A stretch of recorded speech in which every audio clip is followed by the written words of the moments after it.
মুর্শিদি কেমন আর থাকো যদি শুধু রেতে পলকেতে পাবে তাকে ওগো থাকো যদি শুধু রেতে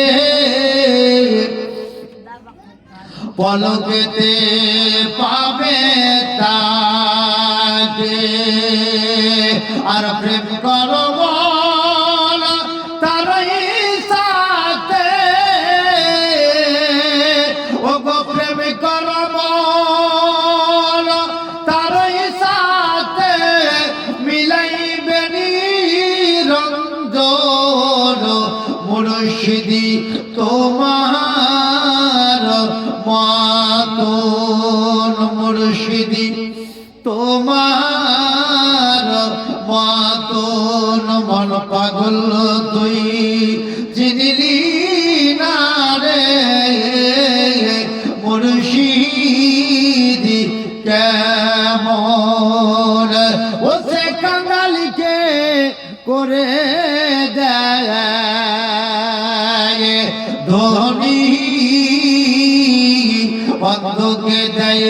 জগদুখানি ও সে কাঙালিকে করে দেয় ধনী বন্ধুকে দেয় জগদুখানি আর মুর্শিদি বিনে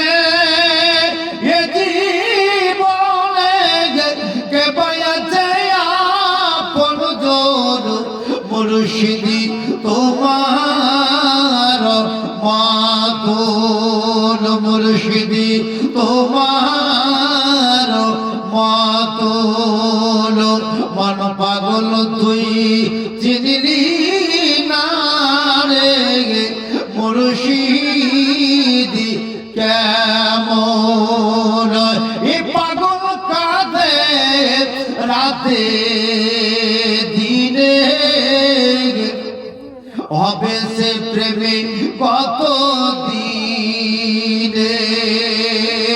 এ পাগল কাঁদে রাতে দিনে হবে সে প্রেমে কত দিনে একই সুতাই গেতে তিনি জলে একই সুতাই গেতে তিনি জলে হৃদয় করিল ধারো বলো মুর্শিদি তোমার মাতন মন পাগল তুই চিনিলি না রে মুর্শিদি কেমন মন পাগল তুই চিনিলি না রে মুর্শিদ কেমন রে চোখ থাকে তো নেরে চিনে ওরে চোখ থাকে তো নেরে চিনে পরশ মানে কি সেই রক্ত বলো মুর্শিদি তোমার মাতন মন পাগল তুই চিনিলি না রে মুর্শিদি কেমন আল্লাহুম্মা সাল্লাল্লাহু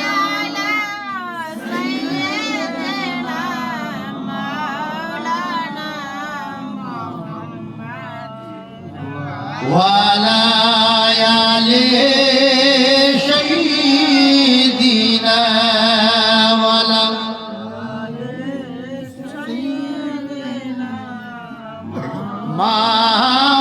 مولانا মুহাম্মদ সাল্লাল্লাহু আলাইহি সাল্লাম জীবনতে যায় জানাতে যায় আল্লাহর পয়গম্বর সাল্লাল্লাহু আলাইহি সাল্লাম কি বাবা এক এক করে এইবার দুধমা হালিমা রাদিয়াল্লাহু তাআলা আনহা বলেন আর যেন যারা পরিমাণ দেরি করলাম না ওই জায়গা থেকে এইবার বাড়ির দিকে যেন রওনা হয়ে গেলাম ওই হালিমা ওই তার যে ঘোড়াটা ছিল উটনিটা ছিল যেটার পিঠের উপরে সওয়ার হয়ে গিয়েছিল মা আমিনা রাদিয়াল্লাহু তাআলা আনহার বাড়িতে ওই দেখেন যেন এইবার কি করলো মা দুধমা হালিমা এক এক করে যেন বাবাজি ওই ঘোড়ার পিঠের উপরে যেন বাবাজি চেপে যাওয়ার পরে আল্লাহর পয়গম্বর সাল্লাল্লাহু আলাইহি সাল্লামকে যেন পিছনে যেন রেখেছে এক এক করে হালিমা বলতে চায় ঘোড়া এইখান থেকে চলো এইখান থেকে যেন বিদায় নিয়ে চলো আল্লাহর নবীকে আমরা পেয়ে গেছি এই জায়গাতে যেন আর থাকতে রাজি নাই চলে যেতে থাকবো ওই ঘোড়াখানা চোখের পানি জড়িয়ে জড়িয়ে জড়িয়ে কান্না করতেছে হালিমা মনে মনে চিন্তা করলো কি ব্যাপার একটা চার পায়া যেন আর কিসের ধরলে কান্না করে এর কারণটা যেন বুঝতে পারি নাই জানতে পারি নাই আল্লাহর নবী সাল্লাল্লাহু আলাইহি সাল্লামের জন্য ওই চার পায়া জানোয়ার কেন কান্না করছে ওই চার পায়া জানোয়ারটা কখনো যেন বাবা জানতে পারলো না কেননা নবীর সঙ্গে মহব্বত রেখেছে ও মুসলমান বলতে চাই আজকে রাসূলপুর গ্রামের আমার মা বোন আমার বাবা ভাইদেরকে বলতে চাই ওকে আমার আব্বা জননীরা একটা চার পায়া জানোয়ার যদি নবীর সঙ্গে মহব্বত করতে পারে নবীর সঙ্গে ভালোবাসা করতে পারে আমরা দুই পায়া মানুষ আমরা নবীর গুনাহগার উম্মতি দাবি করেছি আল্লাহর পাপী বান্দা আমরা যেন দাবি করতেছি আমরা নবীর সঙ্গে কেন মহব্বত রাখতে পারি না আমরা কেন নবীকে ভালোবাসা দিতে পারি না আজকে নবীকে নিয়ে যেন আমরা একটু আলোচনা করতে পারি না জীবনতে চাই বানাতে চাই আল্লাহর পয়গম্বর সাল্লাল্লাহু আলাইহি সাল্লামকে নিয়ে এইবার যেন পিছনে যেন নবীজিকে বসে রেখেছে ওই হালিমার ঘোড়াটা যেন আগে চলতে পারে না আগে উঠতে পারে না ওই চোখের পানি খানা জড়িয়ে জড়িয়ে যেন চার পায়া জানোয়ার কান্না করে ওই হালিমা মনে মনে চিন্তা করলো আল্লাহ গো এই গো আমার ঘোড়াটা কেন কান্না করছে আমার উটনিটা কিসের ধরলে কান্না করছে এর কারণটা যেন আমি বুঝতে পারলাম না জানতে পারলাম না আল্লাহ পাক পরওয়ারদিগার রব্বুল আলামিন বলে রে ও সারা পৃথিবীর মানুষ তোমরা শোনো হালিমা ভালো করে শোনা না আমার নবী ওই পিছনে বসে আছে ওরে হালিমা যে ঘোড়াটা কান্না করে আমি আল্লাহ ওই তার জবান খুলে দিলাম আজকে মানুষ রূপে সে যেন কথা বলবে জোরে বলেন সুবহানাল্লাহ আল্লাহ বলেন ওরে হালিমার উটনি ভালো করে শুন কিসের জন্য কান্না করছিস আমি যেন বুঝতে পেরেছি আমি যেন আল্লাহ জানি তবে তোর মালিকানা তো বুঝতে পারে নাই জানতে পারে নাই আমি আল্লাহ যেন আজকে এলান করে দিতে চাই আজকে এটাকে আমি জানিয়ে দিতে চাই প্রচার করে দিতে চাই ওরে যা এই দেখ যেন আমি তোর জবানটাকে যেন খুলে দিলাম আজকে মানুষ রূপে যেন তোমাকে কথা বলতে হবে এই দেখে যেন হালিমার বাবাজি ওই গাদাটা ওই মানুষ রূপে যেন কথা বললো জোরে বলেন সুবহানাল্লাহ মানুষ কথা সে বলতে চাইছে হালিমা আমার উপরে তোমরা চড়ে আছো শিখিয়াছি কিন্তু নবীজিকে কোথায় বসিয়ে রেখেছো যেই নবীকে দুনিয়ার বুকে সৃষ্টি না করলে আমরা সারা পৃথিবীর কোন জিনিস পেতাম না জোরে বলেন সুবহানাল্লাহ আল্লাহ পাক পরওয়ারদিগার রব্বুল আলামিন বলেন ওরে সারা পৃথিবীর মানুষ, একমাত্র আমি নবীরই মহব্বতে, নবীরই ভালোবাসাতে আমি কি করলাম,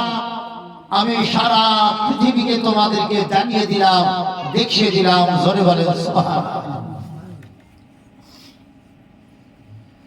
আজ সেই নবীকে তুমি পিছনে বসে আছো, যতক্ষণ পর্যন্ত আগে নবীজিকে না বসাবে আমি ঘোড়া যাব না। হালিমা বুঝতে পারলো বাবা, সত্যি যেন আমার এটা অন্যায় হয়ে গেছে, ভুল হয়ে গেছে, নবীকে আগে বসার দরকার ছিল। তাড়াতাড়ি করে হালিমা এইবার নবীজিকে যেন বাবাজি সম্মুখে যখন বসে নিল গো, আর যেন ইশারা করা গেল না, বলা গেল না, টুক টুক টুক টুক করে বাবা ওইখান থেকে যেন বাবাজি চলতে লাগলো, চলতে লাগলো, আগের দিকে যেন বাবাজি বাড়তে লাগলো গো। ওই আমার আম্মা জননীরা বলতে যায়, এইবার যেন এত আগে চলতে লাগলো। ওই হালিমা রাদিয়াল্লাহু তাআলা আনহা বলেন, ওই আমাদের পূর্বে যত দাইরা যাচ্ছিল, ওই তাদের ঘোড়াকে যেন পিছনে করে দিলাম, তাদের গাধাকে যেন পিছনে করে দিলাম, তাদের উটনিকে এক এক করে যেন পিছনে করে দিলাম। আমার ঘোড়াটা, আমার উটনিটা আগে দৌড়তে লাগলো। আল্লাহ ডাক দিয়ে বলে, হালিমা আমি যে তোর ঘোড়ার উপরে আমার নবীজিকে নিয়ে বসে আছিস রে, আমি নবীজিকে পিঠে ভিজে পাঠাবো, এটা কখনো হয় না। জোরে বলেন সুবহানাল্লাহ। যারা হালিমার উটনি চলে যায়, সকলকে যেন পিছনে করে দিকে, সকলকে যেন এক এক করে বাবা কি করা হলো, এই দেখে যেন পিছনে করে দেওয়া হলো। অন্য অন্য দাইরা বলল, হালিমা বলো বলো এমন কি ঘোড়াকে খাইয়েছ, তুমি যে সওয়ারি যার পিঠের উপর চড়ে আছো গো, তাকে না জেনার মক্কাতে কি খাইয়েছ বলো বলো। যখন এই কথাটা বলতে লাগলো, দুধমা হালিমা রাদিয়াল্লাহু তাআলা আনহা সেই সবাই ডাক দিয়ে বলো, শোনো গো আমি মক্কা মদিনায় কিছু খাওয়াই নাই, তবে শোনো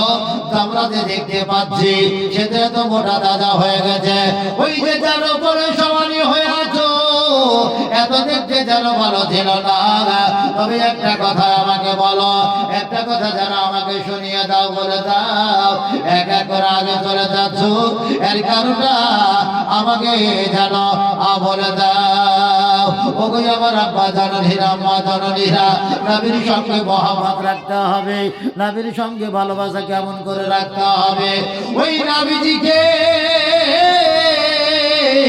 যখনই বাবা নিয়ে চলে আসছে গো, এইবার যেন সব পিছন পিছন হয়ে গেল, আর এক এক করে আগে ওই হালিমা যেন চলতে লাগলো। হালিমা রাদিয়াল্লাহু তাআলা আনহা তাদেরকে যারা বলল, দেখো গো এই আমার পূর্ণিমার চাঁদ, আমার সম্মুখে যে বাচ্চাটা আছে, এই বাচ্চাটাকে তোমরা কেউ দেখেছো বলো বলো। বলে কেন দেখবো না, এটা হচ্ছে আব্দুল্লাহর বেটা মুহাম্মদ, এটা হচ্ছে আমিনার পূর্ণিমার চাঁদ। ওই বাচ্চাটাকে তোমার পূর্বে যেন আমরা কোলে নিয়েছি, তার গালে মুখে জন্য চুমা দিয়ে আমরা মন পছন্দ করলাম, আমরা নিই নাই একটা কারণে, সেটা হচ্ছে একটা সেই এতিম বাচ্চা, তার পিতা দুনিয়ার বুক থেকে চলে গেছে। আল্লাহ পাক পরওয়ারদিগার রব্বুল আলামিন পবিত্র কোরআনে ঘোষণা করেছেন, কুল্লু নাফসিন যায়কাতুল মাউত, যাদের জান আছে, যাদের জীবন আছে, তাদেরকে মৃত্যুর ত্যাগ থাকতে হবে, কেউ বা আগে কেউ বা পরে, আর মরতে হবে। একদিন তুমি ভুলে যেও না, হবে মাটির বিছানা গো তোমার আসল ঠিকানা। জোরে বলেন সুবহানাল্লাহ। আর একটু জোরে বলেন। আর মরতে হবে একদিন তুমি ভুলে যেও না,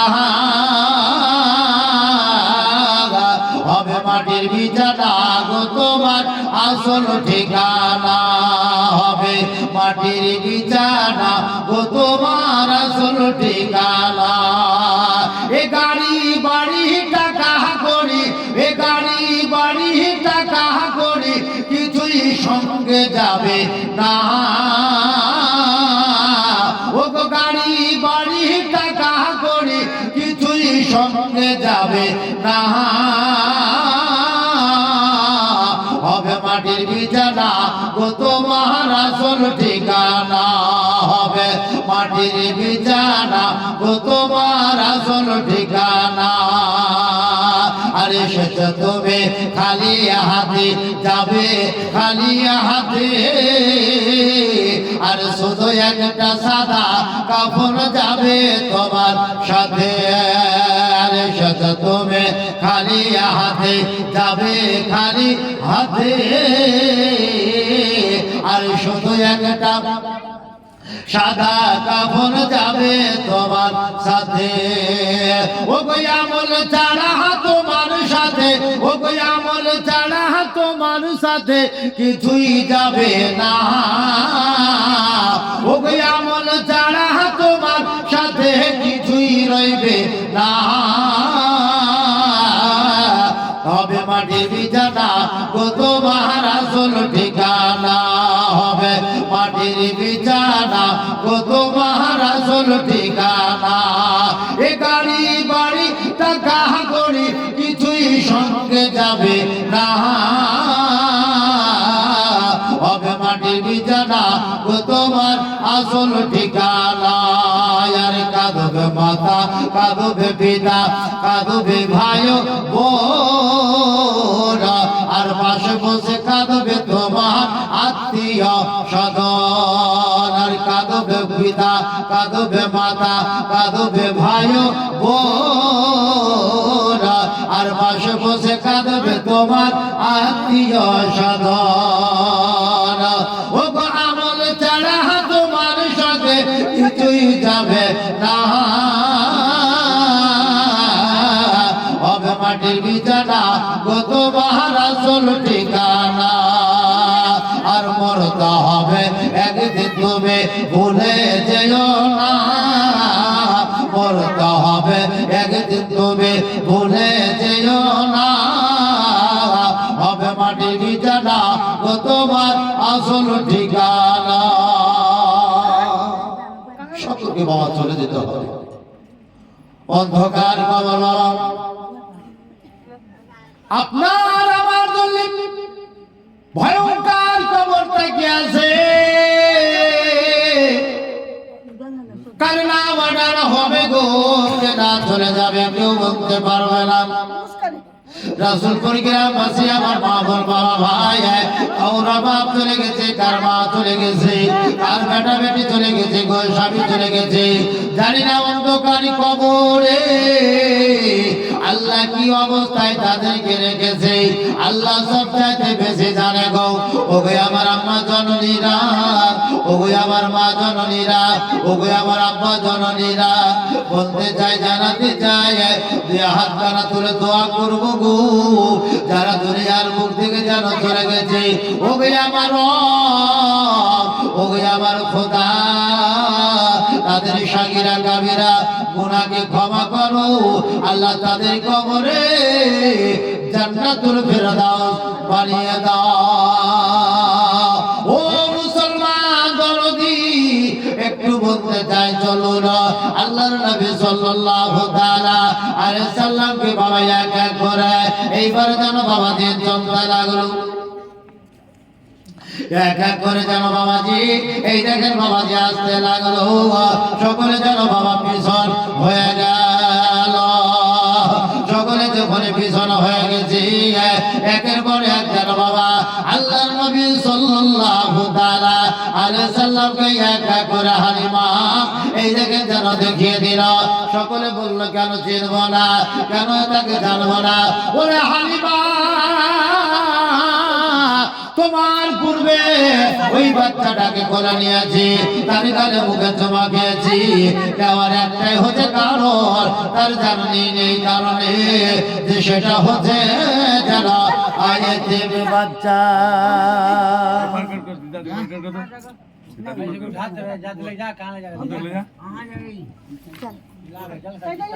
সেটা হচ্ছে এতিম বাচ্চা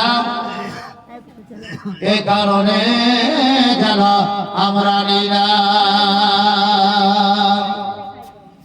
হালিমা তখন সেই কথার উত্তরটা দেয়। হালিমা ডাক দিয়ে বলে, শোনো, তোমাদেরকে জানাতে চাই, বলতে